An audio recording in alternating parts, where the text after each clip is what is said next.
essa parte de sair do mar e começar a fotografar outros esportes foi uma das principais dicas que ele me deu. Que isso mudou completamente com as redes sociais. Porque você passou a enxergar o outro lado do atleta. Então isso começou a trazer um interesse muito maior, eu acho até, de marcas das mais variadas possíveis para cima do esporte.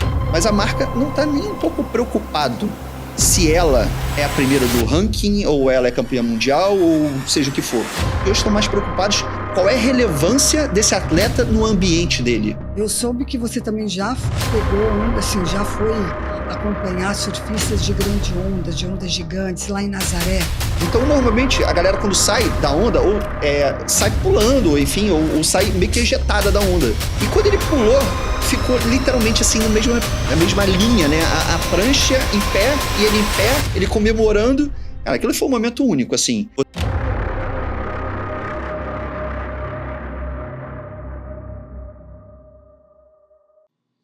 Capturar um atleta em movimento é sentir aquele momento exato do clique.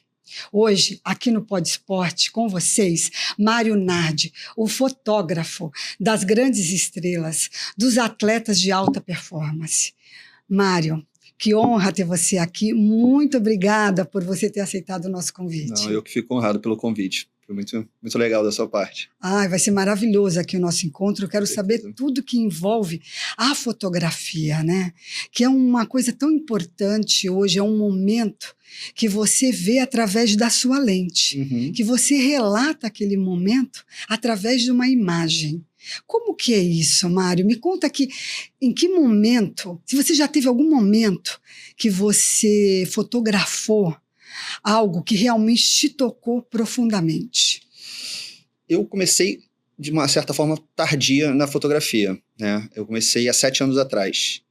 Eu sempre fui do mercado corporativo e, sim, minha lembrança de fotografia é praticamente da minha infância.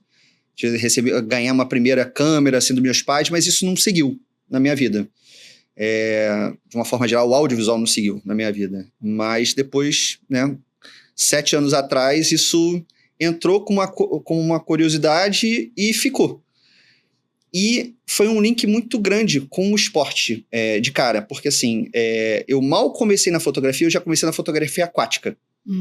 Isso muito por causa do surf. Eu sempre surfei minha vida inteira, nada profissional, sempre... Então você sempre foi atleta de surf. E aí viu ali um momento de você estar trabalhando essa fotografia dentro da água, é exatamente, isso? Exatamente. Isso que me chamava a atenção. E o link com o esporte foi através do surf, né? De estar dentro da água. E foi muito interessante, assim, porque eu passei minha vida inteira surfando, né? E eu enxergava o surf de uma forma. Entendi. Quando eu passei a enxergar por trás de uma câmera, e aí, através disso, é como se eu antes fosse um analfabeto visual. Né? E, assim, não enxergava determinadas coisas. Sombra, luz, detalhes, textura. Lógico que a gente enxerga, mas, assim, naquele momento, assim, de pura performance, difícil, né? Sim. E isso começou a me chamar muita atenção, né? Depois que eu comecei a estudar fotografia e fotografar. Então eu entrava no mar, parecia que eu estava num ambiente totalmente novo. Só que aquilo ali era muito velho para mim. Ali era onde eu sempre estive, né? Ao mesmo tempo que era um ambiente, vamos dizer assim, familiar, sendo você um surfista, mas também era um ambiente novo, porque totalmente. Você estava vendo... enxergando de uma outra perspectiva. Um outro ângulo. Exatamente. Na verdade, quando a fotografia entrou na minha vida, ela mudou minha forma de enxergar o mundo de uma forma geral. Isso para um lado bom? Para um lado bom. Ruim, ou para os dois? Para um lado bom, porque... Exemplo, eu era do mercado corporativo. Então, assim, tinha performance também ali envolvida. Sempre teve, né? Metas, enfim, você tem que entregar meta, tem que ficar dentro do orçamento, enfim, coisas do tipo. Então, eu sempre fui uma pessoa muito prática, muito objetiva. E isso, às vezes, você não olha muito pro caminho. Você não olha os detalhes do caminho, né? Você tá focado em chegar ali de uma forma muito objetiva. Certo. E eu acabava trazendo isso muito pra minha vida. Quando a fotografia entrou, ela me fez olhar o caminho, olhar os detalhes. E ela entrou através de um hobby? Ou na verdade, foi uma curiosidade. Surgiu uma oportunidade de fazer um workshop de fotografia aquática E aí eu fiquei na dúvida, assim, né? Nem fotografia eu tinha estudado ou fotografava, fora o celular, obviamente, que hoje em dia todo mundo fotografa, né? Sim, claro. Mas... Não de um lado, como um lado profissional. Exatamente. Né? E aí, quando surgiu essa oportunidade, eu falei, cara, eu vou fazer. Bateu, eu tô com 47, não parece, mas eu tenho 47 anos. Quando deu aquele 40, eu achei que aquela virada assim de chave na vida, Sei. cara, tem que fazer coisas que eu ainda não fiz.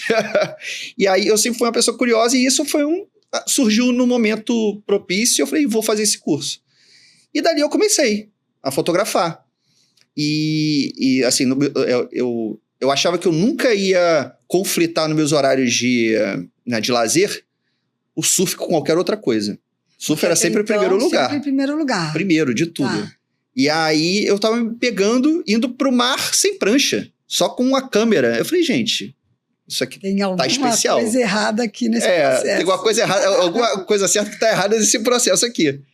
E aí, eu comecei a ir pra água, com pessoas que já eram fotógrafas, né, profissionais, e que isso foi meio que abrindo uns caminhos para mim, pessoas também da fotografia, não necessariamente de dentro d'água, assim, meio que me abraçaram de uma forma assim, muito positiva também nessa chegada, assim, nessa nova profissão, né?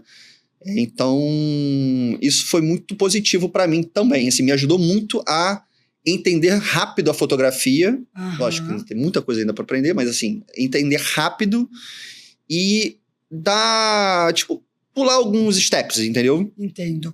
E nós estamos falando, então, de uma fotografia, vamos dizer assim, específica, que é a esportiva. Sim. Né? Onde o atleta está inteiro em movimento. Uhum. Então, você tem que captar aquele melhor momento, aquele melhor ângulo, né? Aquele, vamos dizer assim, aquele sonho, né? Do atleta de estar ali se expressando dentro daquilo que ele faz, né? Como que é isso para você? Sabendo que existe uma expectativa muito grande também do atleta em relação ao seu trabalho, né? O que você vai estar entregando ali para ele, correto? Sim. Se você fizer uma analogia com fotos de casamento, tem nada a ver com o do esporte, mas tem tudo a ver. Porque no casamento também tem seus momentos de ápice. Você não pode perder o beijo da noiva, você não pode, enfim. Tem momentos que são muito chaves, entendeu? E assim é no esporte, né? Quem tá, por exemplo, você vai fotografar um campeonato ou, enfim, uma sessão de surf e você sabe que é um mar que tem um mar bem cavado, que tem muito tubo. Ali vai ser o ápice.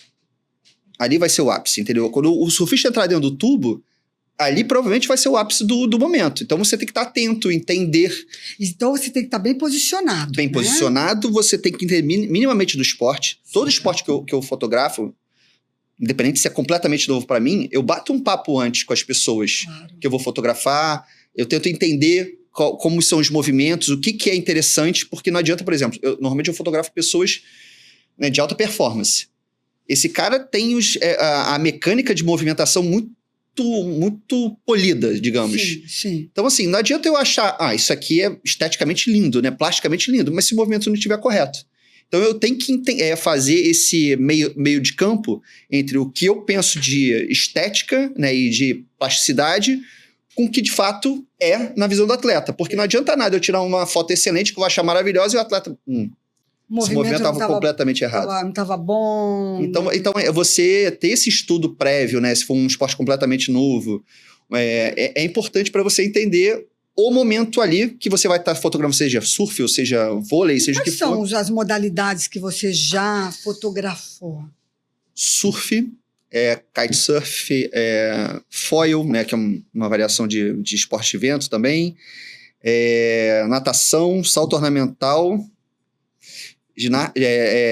nado sincronizado, esgrima, vôlei, futebol. Vôlei de praia, né? Vôlei de praia. Futebol, cara, vai passar alguma coisa aqui, mas enfim. Eu de um tempo pra cá, de uns 2 anos pra cá, ou 3 anos pra cá, eu comecei a querer sair um pouco d'água. Certo. Porque eu tava muito focado na água. Então, por quê? Por que veio esse desejo de você sair um pouco dessa área mais específica? Pro início, digamos, da minha carreira, foi muito importante eu estar nichado, né, no surf ou em torno do surf. Era um esporte que você já conhece, Exatamente. já sabe bem os movimentos. Conhecia já algumas pessoas, isso me deu uma certa entrada. Você tá nichado, você tem um reconhecimento mais rápido, né? Quando você é muito amplo, Perfeito. né? Então, isso me ajudou. Não deixei de gostar de surf, eu fotografei de surf, ainda sou apaixonado por isso. Só que eu comecei a sentir falta assim, cara, tem tanta coisa legal, até dentro d'água, que eu posso explorar, como eu sempre fui fascinado por salto ornamental. Tem água envolvida. Verdade. Tem água envolvida. E é lindo demais. É lindo demais. A primeira vez que eu fui fotografar, eram duas gêmeas, a Nicole e a Nathalie, lá no Júlio Delamare. E a gente conversando, não sei o quê. Eu falei, não, beleza, acho que eu peguei já. No primeiro salto dela, eu fiquei assim, esqueci quase de clicar. Que interessante. Eu achei aquilo tão lindo, eu até esqueci de clicar. E aí, até depois, eu comecei a tentar entender assim, o tempo, né? O tempo que ela demorava ela saltava de 3, 5 e 10 metros. Cada plataforma dessas de salto me exigia uma configuração diferente na câmera, dependendo do que eu quisesse fazer. Então, ter essas sacadas, entender essas nuances assim do esporte é muito importante. Entendeu? Te faz chegar no resultado final ideal mais rápido. De excelência. Exatamente, né? Exatamente. E qual foi um desafio que você pode contar aqui pra gente, que você, em termos de esporte, que te desafiou mais na fotografia? Teve algum esporte? Assim, eu acho que o surf é o mais desafiante de todos. Por quê?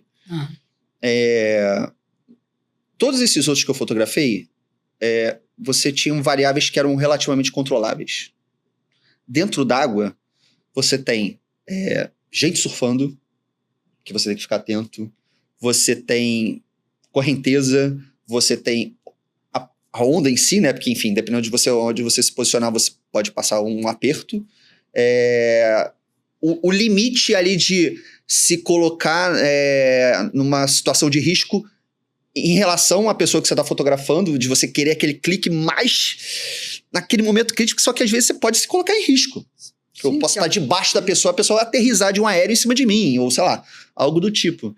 Então, eu julgo a fotografia de surf, independente se era o ambiente que eu estava mais acostumado, com certeza é a mais difícil para mim, pela questão das muitas variáveis que você não controla. E aí você, então, estava falando que você começou a optar para sair um pouco desse nicho. Eu comecei a sair através da fotografia aquática, né? Saí do mar, digamos, comecei mais para a piscina, aí começou através do nado sincronizado, das meninas do salto ornamental, natação. E aí, sempre que eu comecei a sair, eu comecei a sair através de projetos autorais. Porque qual era o meu raciocínio? E até hoje é assim. Se eu nunca fotografei um determinado esporte, dificilmente alguém desse esporte vai me chamar para fotografar ou uma situação muito relevante ou uma marca muito relevante nesse momento. Então, assim, eu já tenho que ter um mínimo de prática nisso para quando alguém me chamar para fotografar determinado esporte, eu já tenho um mínimo de conhecimento ali. Uhum. Né? Então, eu sempre busquei, através das minhas fotografias autorais, tipo assim, vou fazer um projeto com o pessoal do nado sincronizado. Vou fazer um projeto com o pessoal e eu ia atrás de pessoas de alta performance que olhavam meu material, tipo assim, bom, deviam olhar assim, ele nunca fez uma fotografia de nado sincronizado, mas ele tem as fotografias dele são interessantes, pelo menos na parte aquática. Então, assim, e hoje todo mundo quer foto e vídeo. É importante para o atleta, assim, na verdade, assim, é fundamental para o atleta. Isso. E por que é fundamental? Qual que é a sua opinião em relação a isso? Eu acho que, antigamente, quando você olhava um atleta, ele era exclusivamente atleta. Ele precisava só se preocupar em fazer o esporte dele muito bem feito, conquistar títulos, prêmios, enfim. Só que isso mudou completamente com as redes sociais. Porque você passou a enxergar o outro lado do atleta. A pessoa atleta, né, digamos assim. Muito bem, isso aí. E aí, com isso, você começa a saber que tipo de religião aquele atleta segue, que viés político aquele atleta segue, como ele é fora do ambiente, né, do esporte. Então, isso começou a trazer um interesse muito maior, eu acho, até de marcas das mais variadas possíveis para cima do esporte. Porque hoje tem marcas que não necessariamente olham só performance. Tem marcas, apesar de ser uma pessoa que performa, né, que é competidor, mas a marca não está nem um pouco preocupado se ela é a primeira do ranking, ou ela é campeã mundial, ou seja o que for. Tem marcas que hoje estão mais preocupadas qual é a relevância desse atleta no ambiente dele. O que ele gera para o ambiente dele? Exemplo, essa pessoa é surfista, mas ela tem um projeto social que estimula mulheres a surfar. Então, tem marcas que se preocupam muito mais com o que está por trás do atleta, né, que é o ser humano, sim, na verdade, sim. E como ele impacta aquele ambiente. Não é só o atleta. Não é só o atleta. É o atleta e tudo que ele envolve, tudo que ele engloba, né? Exatamente. Hoje, um atleta, ele tem as demandas dele, que são geradas pelo próprio esporte, né? Que é, eu preciso ser muito bem ranqueada para poder me classificar para umas Olimpíadas, ou seja o que for. Só que os patrocinadores têm uma demanda enorme para cima deles também, né? De entrega de conteúdo, né? Então, assim, quando você... lógico que eu utilizei um pouco dessa ferramenta para chegar nesses nichos que eu não conhecia. E nesses atletas que eu não conhecia. Sim, o cara vai ter oferecendo ali um trabalho de divulgação. Exatamente. Através das suas lentes. E eu me divulgo de uma certa forma, porque eu estou entrando num nicho completamente zero para mim. Sim. Ninguém me conhece ali. Então é um público novo que está me conhecendo, são marcas que eu não tenho acesso, que passam a me conhecer e que eu passo a trabalhar. Mas tudo isso é uma construção, né? Claro. Eu acredito muito nisso. Sim, acho que a vida profissional, eu acho que que estamos aqui lidando com esse mundo esportivo, né? Você na parte da fotografia, eu como psicóloga do esporte, aí nós temos outros profissionais como fisioterapeutas, fisiologista, nutricionista. É um mundo, né? É um mundo que está dentro, né, desse universo que é o esporte. Aí, empresários que você falou agora, patrocinadores. Sim. E olha o atleta como ele é a estrela principal, sim, né? Sim. Ele é a cereja ali, mas o bolo em volta dele é gigante, né? É gigante. E isso é muito recente, vai. Mas assim, antigamente, por exemplo, no surf, né? Eu vou falar que é um ambiente que eu conheço mais. Antigamente, o cara era surfista. Ele não era atleta. Ele era surfista. Ele só ia pra água para treinar dentro da água. Manobras. Hoje em dia, você pega um Gabriel Medina, enfim, todos esses brasileiros, né, e os gringos também, tem um preparador físico, tem um psicólogo, tem o nutricionista, é uma equipe que esse cara tem. Equipe multifuncional. Porque assim, é multidisciplinar, porque senão ele teve recentemente até essa comparação. O Medina já começou muito focado nesse ambiente de, assim, óbvio que ele é um excelente atleta, um excelente surfista, só que ele se tornou atleta muito rápido. Ele entendeu essa mecânica muito rápido. E, por exemplo, outros surfistas como o John, que é um havaiano, e que seria, digamos assim, não o arquirrival, mas o arquirrival é uma palavra muito antiga também, muito pesada, mas assim, um dos principais hoje também do tour do surf, há pouco tempo ele só surfava. Só que ele entendeu, se eu quiser ser campeão mundial, não dá para ser só mais surfista. Eu tenho que me preparar fisicamente e todo esse escopo que tem. Psicologicamente, todo esse escopo que tem por trás. Ele tinha que ter isso. E hoje ele tem. Em falar em Gabriel Medina e a foto, ícone, né, de um colega seu. Sim, das Olimpíadas. Das Olimpíadas. Fala um pouquinho dessa foto. Aquilo foi muito interessante, porque assim, foi um momento assim... obviamente do surf, mas assim, foi um momento que ele pula da onda, porque era a onda de Chopo, né, no Tahiti, onde foram as Olimpíadas, né, a parte do surf na França, que ele é uma onda muito cavada e é muito potente a onda. Então, normalmente, a galera quando sai da onda, ou sai pulando, ou enfim, ou sai meio que ejetada da onda. E quando ele pulou, ficou literalmente assim na mesma linha, né? A prancha em pé, e ele em pé, ele comemorando. Cara, aquilo foi um momento único, assim. Você tá preparado para aquilo, não... Fala da visão né, do seu lado, no caso do fotógrafo, né, que está ali. Eu vi na época uma declaração dele falando que o Gabriel tem essa característica. Quando ele chega no final, ele dá aquela soltada e tal. Tem ondas que favorecem isso. Que favorece. E aí ele falou, eu estou preparado aqui para isso, né? Assim, quando ele já conhece, ele sabe mais ou menos o que a onda proporciona. E, às vezes, até um comportamento do próprio surfista, né? De, normalmente o cara sai sempre pulando, enfim, né? Ele já consegue se preparar um pouco para aquilo. Só que ele... Por mais que a gente se prepare para determinado momento, você nunca vai conseguir falar assim, eu vou fazer a foto literalmente, né, a prancha da mesma perspectiva do surfista. Não vai. Aquele ali é de fato uma atenção muito grande,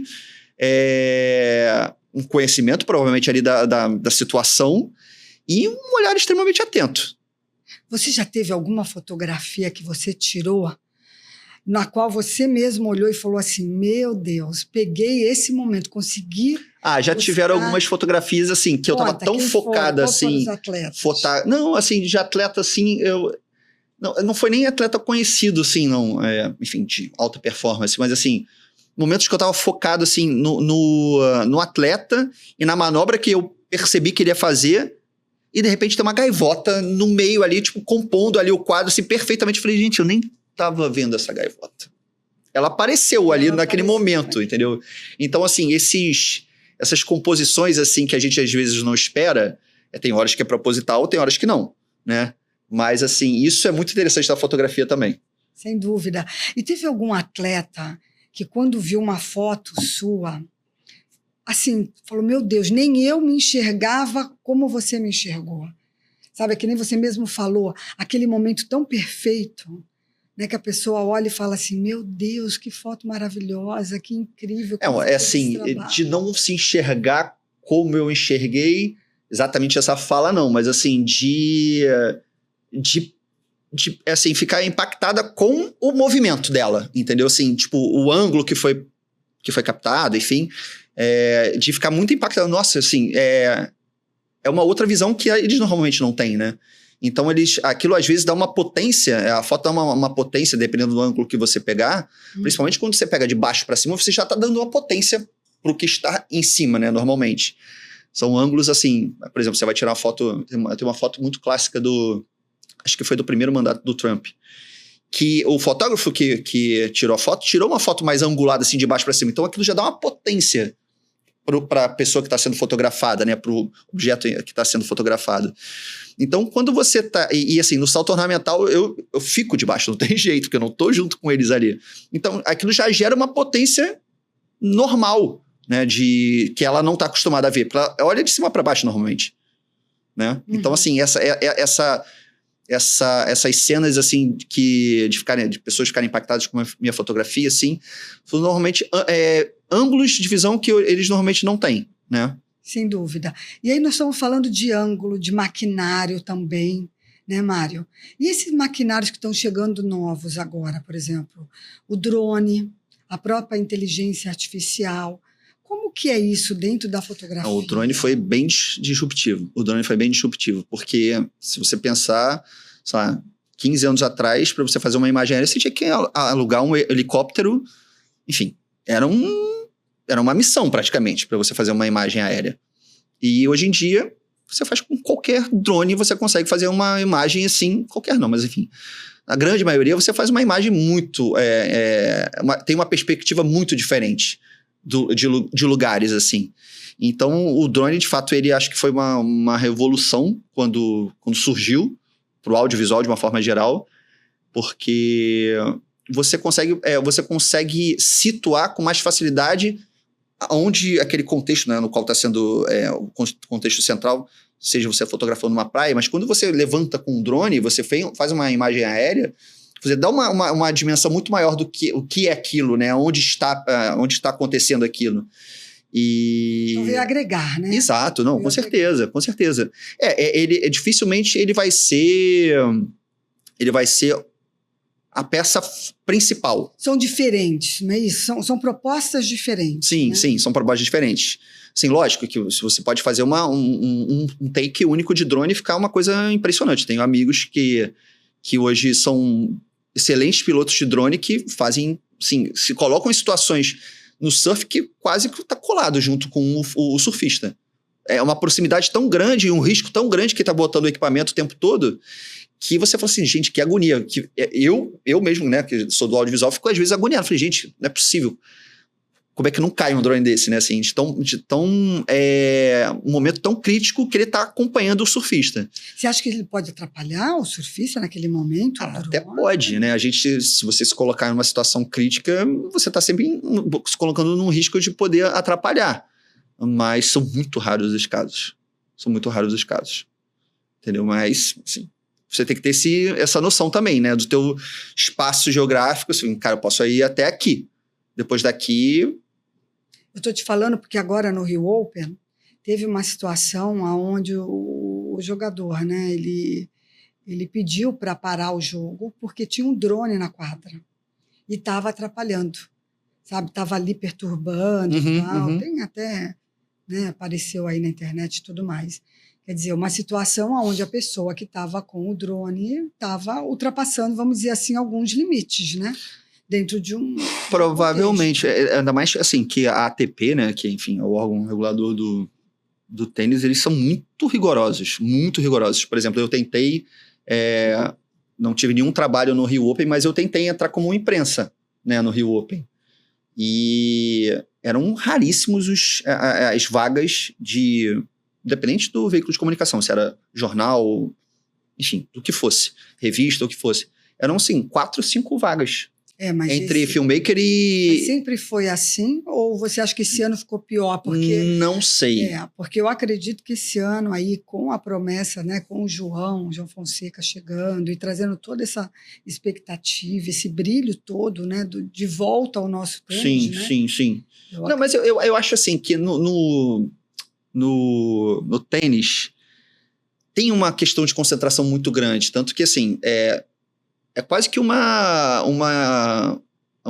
caixinha de etiquetas assim, que você tem que seguir no tênis, né? Tipo, você comemora na hora que o ponto acabou. Quando o tenista começa lá a se preparar para o saque, já tem que ficar silêncio absoluto. Então, assim, eles têm uma cartilha muito própria. Exatamente, né? Protocolos muito próprios. E eu acho que isso acaba também interferindo na galera do audiovisual. Assim, quanto menos pessoas, é uma chance maior de não ter problema, né? Agora, falando assim, mudando para uma área aonde você já esteve, né? Eu soube que você também já pegou assim, já foi acompanhar surfistas de grande onda, de ondas gigantes lá em Nazaré. Sim. Como que foi essa experiência para você? Foi como surfista, foi como fotógrafo? Eu fui como fotógrafo, surfista, eu nem me atrevi. E ainda teria até prancha para surfar lá, se quisesse, mas nem passou pela minha cabeça. Foi engraçado, foi uma situação meio ambígua, digamos assim. Porque, assim, por um lado foi muito bom ter ido, e por outro foi um pouco frustrante porque não tiveram aquelas ondas gigantescas. Tiveram ondas grandes, mas não gigantescas. E eu queria ver aquilo ali pegar fogo, né? Eu queria ver o maior possível. Se fosse rolar um mar gigantesco, sei lá, nunca aconteceu. Queria que tivesse acontecendo na época que eu estivesse lá, obviamente. Mas, infelizmente não aconteceu. Eu fiquei, se não me engano, 25 dias. Eu fui acompanhando 2 surfistas, o Vini Martins e o Gabriel Sampaio. E, enfim, nesse período que eu tinha para ficar lá, que eu tinha outros trabalhos aqui no Rio, quando eu tinha que voltar uma determinada data, a gente teve... ainda teve uma coisa que foi pior ainda, para gerar mais ansiedade. Nazaré tem uma... Como é que eu posso explicar? Uma situação um pouco peculiar, assim, porque para as ondas chegarem naquele tamanho todo, ela tem que ter uma direção muito específica de ondulação, e ela entra tipo como se fosse um canalzinho, né? Uma agulha que o fundo faz, e aí, através dessa canalização, né, digamos assim, que o fundo acaba gerando, impulsiona a onda para chegar naquele tamanho todo. E nesse período que eu estava lá, teve um alerta de que o mar ia, uma previsão que o mar ia ficar épico, gigantesco, bababá. Eu falei, é agora. Agora eu vou ver o negócio de fato pegar fogo aqui. Só que é tão sensível lá, né? Tem que ter uma condição tão específica que qualquer mudança já não acontece aquilo. E aí foi justamente o que aconteceu.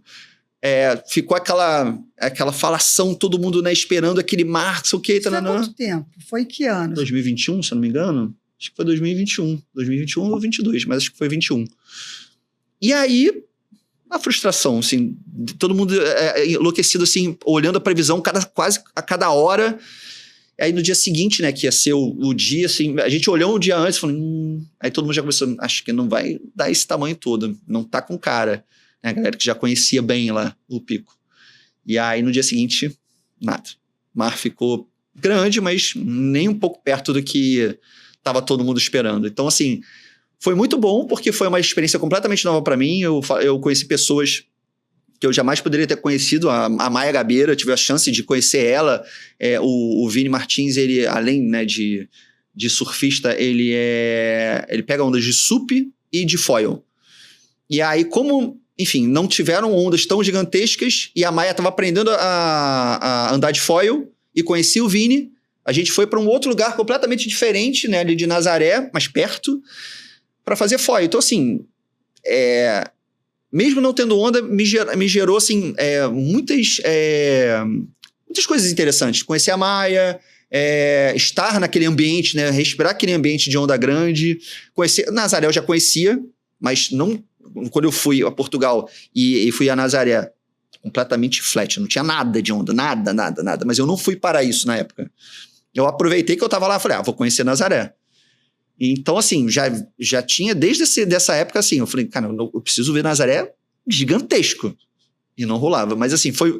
Eu já tive 2 vezes em Nazaré, eu também não consegui ainda ver essas ondas maravilhosas. Pois é. Eu pretendo ainda... A gente fala de ansiedade, né? Claro. Nesse momento. Claro. Né? Esse foi um momento que te gerou muita ansiedade, não só para você, mas para os seus atletas que você estava ali acompanhando. Todo mundo que estava ali em Nazaré, para isso, ficou extremamente ansioso, porque todo mundo falava assim, vai ser um dos maiores mares, enfim, dos últimos tempos, assim, em condição perfeita. Eu falei, nossa, que sorte, né? Que sorte que eu tive. Enfim, não se concretizou. Foi muito bom por um lado, mas foi frustrante um pouco por causa dessa parte, entendeu? E aí, quando você fala de frustrante, né? Já teve algum caso, assim, por exemplo, que você pegou junto com um atleta para fazer todo um processo ali com ele, fotografias ou marketing, o que for, e de repente aquela sequência, aquele trabalho não foi o que você esperava ou que não foi o que o atleta esperava? Já aconteceu isso com você? Já aconteceu, sim. E aí, nessa primeira vez, aconteceram 2 vezes. Na primeira vez que aconteceu, de fato foi muito no início, enfim, devia ser um dos meus primeiros trabalhos, assim, e aí, enfim, não ficou um resultado tão interessante. Eu estava muito nervoso, e eu falei, cara, não rolou hoje, mas a gente vai fazer outro dia. E aí eu fiz outro dia com ele, e aí o negócio saiu redondinho. Mas naquele dia não funcionou. Tava nervoso, enfim, conjunção de fatores ali. Como que você lidou naquela época? Né? Eu fiquei, de fato, obviamente, muito frustrado também. Uma frustração. Só que, assim, não era uma oportunidade única. Certo. Eu poderia gerar uma segunda oportunidade, entendeu? Para aquilo. Porque também tem isso, por exemplo, quando você trabalha, por exemplo, com variáveis naturais, seja vento ou onda, você está sujeito a isso, né? Assim, você vai se preparar para o dia, pode não ter onda. Lógico, você tenta olhar uma previsão, né? Se cercar de todas as informações para que, de fato, aquele dia seja o dia. Mas a gente trabalha com a natureza, então, assim, às vezes não vai acontecer. E aí você tem que estar aberto, tipo, saber quando você tem esse tipo de trabalho. Não é culpa do cliente, não é culpa sua, e você, às vezes, tem que ser um pouco flexível nisso, entendeu? Tipo assim, vamos fazer uma segunda vez, entendeu? E aí a gente está falando de fotografia de momentos, né? E de desenvolvimento seu dentro do processo, né? Como como que é essa parte? Explica, por exemplo, para aquela pessoa que ela quer aprender, ela quer entrar nesse ramo, ela, enfim, vê na fotografia algo interessante e quer seguir essa carreira de fotógrafo esportivo. O que você diria para essas pessoas? Assim, eu acho que o principal é estudar. Eu acho que para qualquer coisa. E na fotografia não é tão comum as pessoas estudarem.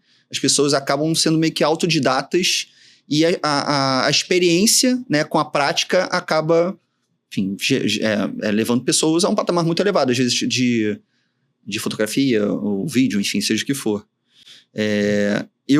Como eu não tinha prática alguma com fotografia e acho que a minha cabeça um pouco corporativa me fez estudar de cara. Eu entrei num curso de fotografia para entender, obviamente, e aí eu fiz um curso básico e depois eu fiz um curso avançado. E eu tento sempre estar fazendo, ou seja, um workshop, algo de coisas que eu saiba que eu tenho alguma não digo uma fragilidade, mas assim, que eu consigo melhorar ainda. E aí eu tô sempre atento a essas coisas. Então, assim, estudar eu acho que é fundamental. E prática. Assim, tem coisas que, por mais que você saiba a teoria, se você não praticar, não adianta. Não adianta. Você precisa se colocar em situações difíceis na fotografia para você saber como você vai burlar aquela situação. Entendeu? Por exemplo, se você vai fotografar dentro d'água e você não tem nenhuma relação com o mar, primeiro você tem que fazer uma natação. Ou fazer um curso de apneia, seja o que for. Né? E você precisa ir para o mar para você entender como é que é a dinâmica daquilo ali. Né? Se tem correnteza, se não tem, como é que você lida com a correnteza.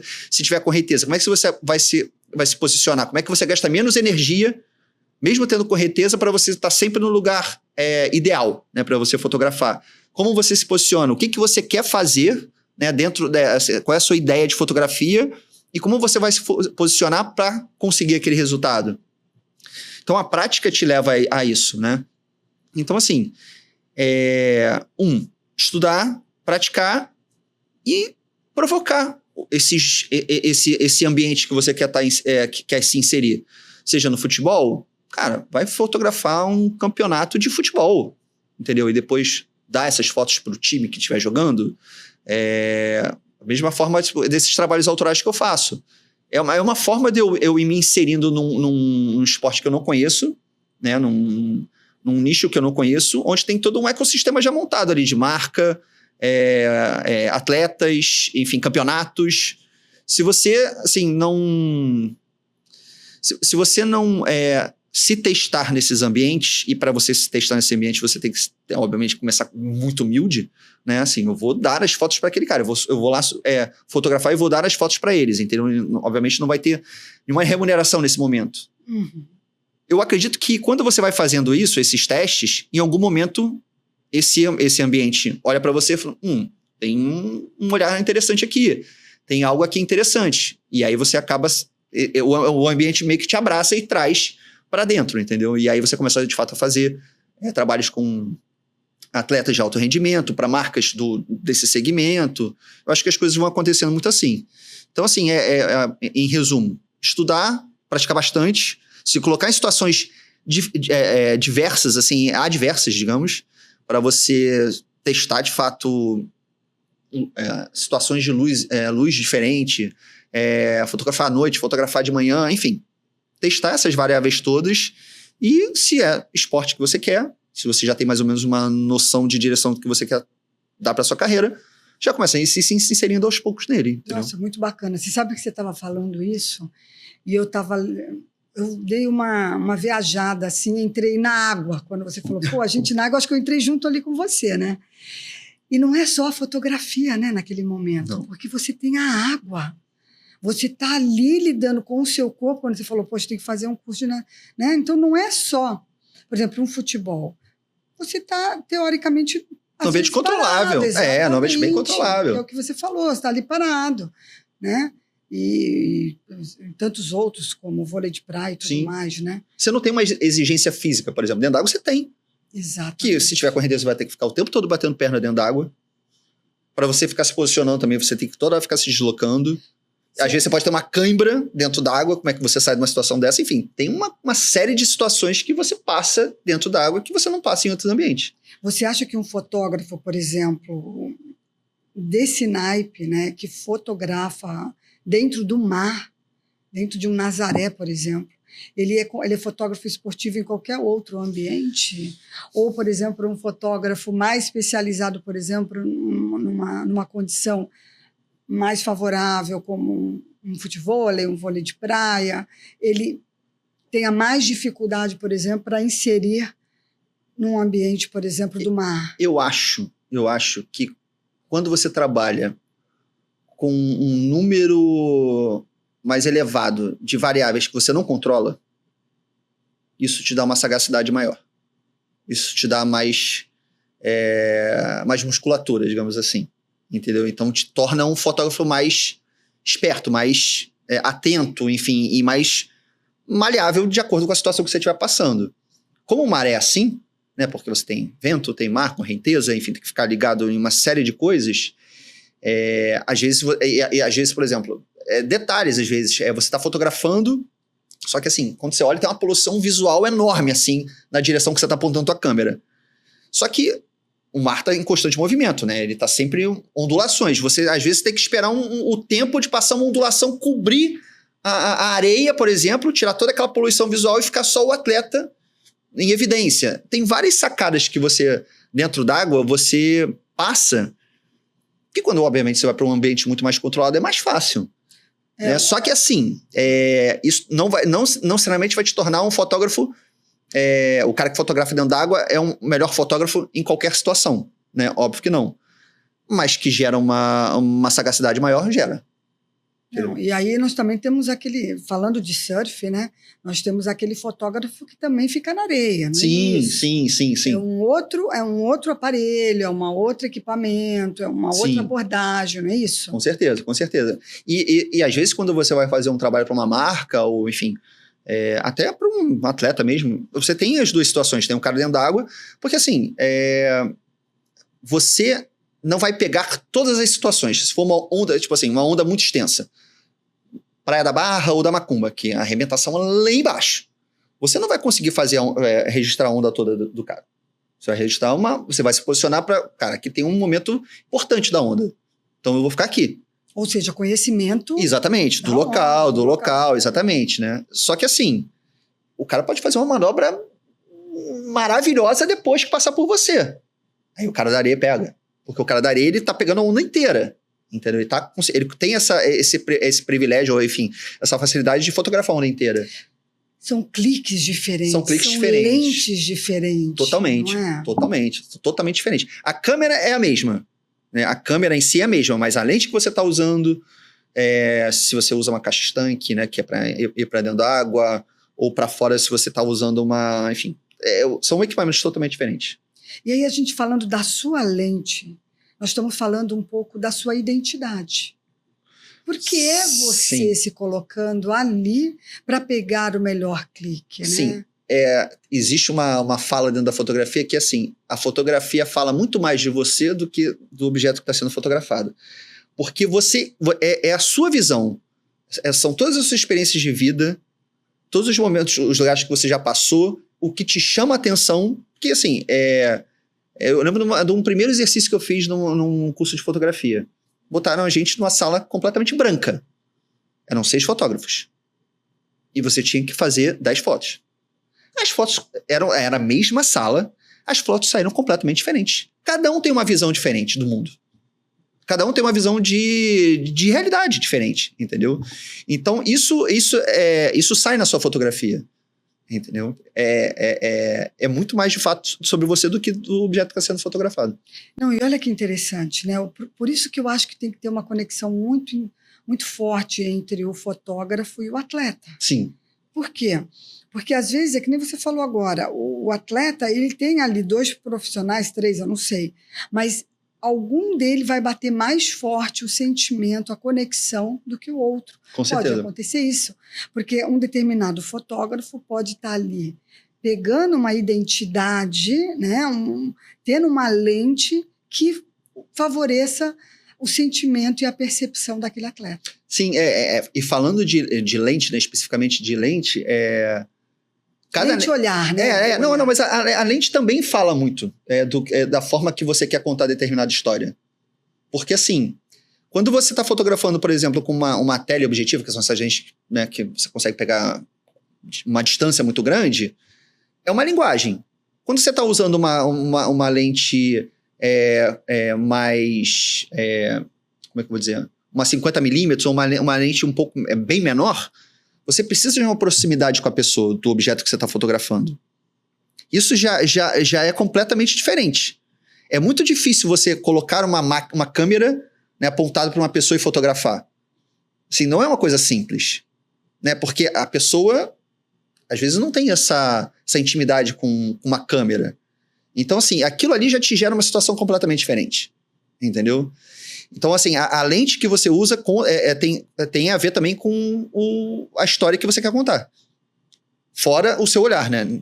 Por trás dessa lente, por trás desse equipamento. É muito isso. Muito, né? A história contada de uma forma quase que palpável.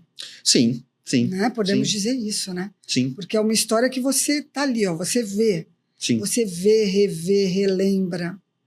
Caso contrário, fica só na memória, né? Sim, sim. Então, é o registro da memória, é o registro dos sentimentos, é o registro do que o atleta ele está vivenciando numa Olimpíada, num campeonato, ou mesmo num treino, né? E às vezes a foto mais importante, lógico que se o atleta acabou de ganhar uma Olimpíada, está levantando tá indo para o pódio com a medalha olímpica, óbvio que aquilo ali provavelmente vai ser a foto. Só que, às vezes, se você conseguir, na composição da foto, né, o que você está colocando de informação dentro daquela foto, você consegue colocar isso e você consegue colocar um familiar chorando desse cara, entendeu? Algum outro elemento para compor essa foto vai dar mais potência ainda.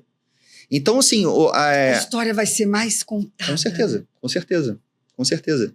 Eu já tive, por exemplo, eu já tive uma oportunidade de uma vez de fotografar num campeonato da WSL, que o Ítalo, a gente foi fotografando pela Vivo, nem sei se podia falar o nome de marca aqui, mas acho que não tem problema, né? Não tem problema nenhum. E aí, o Ítalo estava dando entrevista, não entrevista não, desculpa. Ele estava para entrar na água, para fazer, acho que era a última bateria, ele tinha ido para a final.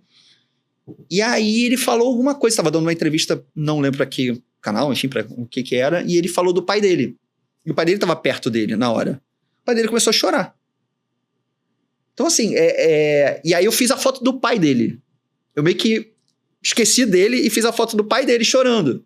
Entendeu? O pai dele também tem um... Como é que é? Ele tem, tipo, um cordão que ele usa, e aí tem uma... Agora eu não sei se é... I15, acho que é 15, porque cada surfista usa um número, né? E aí acho que o do Ítalo é 15, se eu não me engano. E ele tinha o pingente dele aqui, I15. Eu adoro esses detalhes. Eu fico muito atento nisso. No Ítalo, uma hora lá que tá todos os fotógrafos, eu lembro que estavam todos os fotógrafos assim, de frente para ele, fotografando ele, e eu queria ficar do lado dele, porque aqui eu vi que tinha os anéis olímpicos tatuado no pescoço dele. E ele tinha sido recentemente campeão olímpico. Então, para mim, aquele detalhe falava muito mais do que fotografar ele né, de frente, digamos assim, falando. Lógico, tem coisas fotos que você tem que fazer porque a pessoa que está te contratando um protocolo. Mas quando você tem um pouquinho de liberdade, você consegue pegar esses detalhes, e é uma coisa que eu adoro fazer, eu acho muito maneiro, acho muito interessante, assim. É a tua identidade. Sim. Né? É esse clique, esse olhar que compõe quem você é, e a fotografia que você é. Né? Por isso que você está aí cada vez mais encantando atletas de alta performance aí com um trabalho, né, belíssimo. Parabéns, Gilmar. Adoro demais o teu trabalho. Agora me fala uma outra coisa, querido. O que a gente pode esperar de você aí para frente? Quais são os seus planos? Quais são os seus sonhos, desejos? Desde que eu comecei a sair um pouco d'água, eu tinha um objetivo, que não dava para ser nessa Olimpíada que passou, mas eu tenho o objetivo de ir na próxima Olimpíada. fotografando para alguma marca ou para o Comitê Olímpico, de fato, entendeu? Entendi. Eu tenho esse objetivo. Eu acho que hoje seria assim, não o meu objetivo principal, mas assim, o meu ápice como fotógrafo esportivo seria participar hoje de uma Olimpíada. Seria ali, o seu objetivo é a sua meta, né? Sim. No entretanto, o caminho que você vai percorrer, né, para chegar lá, né? Qual que é esse caminho? O que você enxerga? O que você precisa fazer nesse ciclo, né? Porque a Olimpíada a gente trabalha com ciclos, Sim. né? O que você enxerga que você precisa estar fazendo para nesse ciclo para chegar nesse objetivo? Assim, um dos papos que eu tive com algumas pessoas que já foram, né, para várias Olimpíadas. Eu conheço um fotógrafo que ele já foi, acho que para 6 ou 7 Olimpíadas. E aí a gente bateu um papo uma vez e ele me deu várias dicas, assim. Lógico que surf estar nas Olimpíadas, assim, se eu continuasse fotografando dentro d'água, poderia, até poderia, mas assim, eu tentei abrir um pouco mais as minhas possibilidades, entendeu? Quando eu saí de dentro d'água, comecei a fotografar outros esportes, que são esportes olímpicos, né, a grande maioria desses que eu fotografei, a ideia é que eu consiga, com uma maior facilidade, de repente entrar por através desses esportes para fotografar, entendeu? Porque as confederações tem a confederação de esportes aquáticos, tem a confederação de surf, tem a confederação de skate, enfim. É como se fosse, assim, várias confederações. E aí você consegue, através de uma dessas confederações, entrar e para fotografar nas Olimpíadas, entendeu? Então, assim, essa parte de sair do mar e começar a fotografar outros esportes foi uma das principais dicas que ele me deu. E ele falou, cara, tenta fazer alguns steps antes das Olimpíadas. Tem os Jogos Pan-Americanos, enfim, tem algumas competições tão relevantes, relevantes também, que vão te credenciando para uma Olimpíada, entendeu? Muito, muito, muito bacana. Então, né? Esse é o meu objetivo, enfim, que eu estou tentando seguir. Muito lindo. Vai conseguir, com certeza. Tomara. Aí, um trabalho maravilhoso que Tomara. você está fazendo. E me fala uma coisa, o que você gostaria de deixar assim, de mensagem para as pessoas que estão aqui nos ouvindo e que, de alguma forma, têm esse sonho também, né, de estar fotografando nas Olimpíadas, de estar trabalhando com atletas de alto rendimento através da fotografia. É um caminho fácil, é um caminho, né, cheio de desafios. Qual que é a sua percepção? Qual que é a mensagem que você gostaria de deixar para a galera? Sim, eu acho que primeiro você tem que ter um objetivo. Isso facilita muito as coisas, porque sem um objetivo muito definido, você não consegue traçar o caminho, né? Então, quando você tem um objetivo mais claro, ou mais palpável, né? Porque você pode ter vários objetivos, mas assim, ter uma escala, né, de prioridades, digamos assim. Primeiro eu vou chegar nesse, para depois, né, você ir se desafiando em outros. Então, assim, eu acho que você colocar objetivos palpáveis, mas assim, mantendo o seu caminho do seu objetivo final, eu acho que é importante, porque dali você vai saber o que você precisa estudar, o que você precisa conhecer, com quem você precisa falar. Enfim, você define, né, todas essas variáveis que vão te ajudar no caminho com uma facilidade maior. E outra coisa, assim, praticar e não ter medo de errar. Você utilizando... Eu gosto muito dessa questão dos projetos autorais, porque você não tem o peso de ter que entregar um determinado objetivo para algum patrocinador ou algum atleta. Ali você está por sua conta, você tem a possibilidade de você errar o que você quiser e você já vai se testando nesses ambientes no qual você quer de fato entrar, entendeu? E para quando chegar uma oportunidade, agora não, beleza. Eu fotografei 10 vezes aqui com um projeto autoral as meninas, sei lá, do salto ornamental.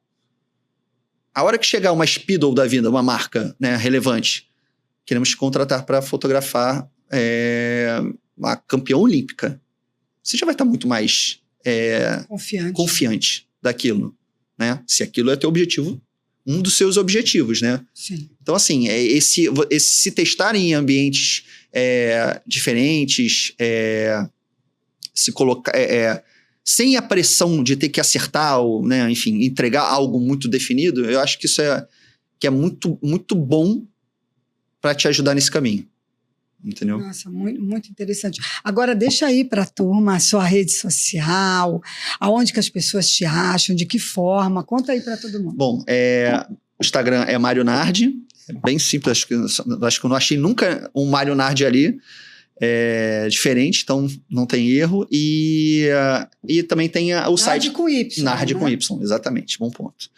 E tem também o site também, que é www.marionardi.com. Então, assim, são os 2 lugares que você consegue me achar. Perfeito. Ai, Mário, obrigada. Obrigado pelo convite. Nossa, muito bom, muito bom. Gostei bastante também. Nossa, quanta coisa nova a gente aprende, né? Como a fotografia... Eu sou apaixonada por fotografia, né? É apaixonante mesmo. É apaixonante. A fotografia, com o passar do tempo, a gente olha ela, pode passar 10, 15, 20 anos, não importa, 30, 50, 60, não importa, 100 anos, 200. Quando a gente olha aquilo, relembra tanta coisa, dependendo do Parece momento. que ela consegue captar até os bloquear os sentimentos, tudo que aconteceu naquele momento. Né? Exatamente. Você vai lá naqueles sentimentos e você retoma. Você vê uma foto, né? Às vezes eu vejo uma foto minha de criança, eu pratiquei ginástica olímpica de criança, às vezes eu vejo uma foto minha ali, eu olho. Você consegue lembrar. Eu vou lá, eu vou na memória afetiva buscar isso, né? Então é maravilhoso. E ó, tem aqui a nossa lembrancinha para você, com certeza. Dá uma olhada aí. Uma canequinha com meu nome ainda. Isso. Claro, personalizada, com certeza. Maravilhoso, muito obrigado. Valeu. Obrigada a você, viu? E aí, pessoal, gostou? Curtiu? Que bom. Então, olha só, compartilha aqui esse podcast, compartilha o canal, comenta, que vem muita coisa boa por aí, tá bom? Um abraço. Tchau. Tchau, pessoal.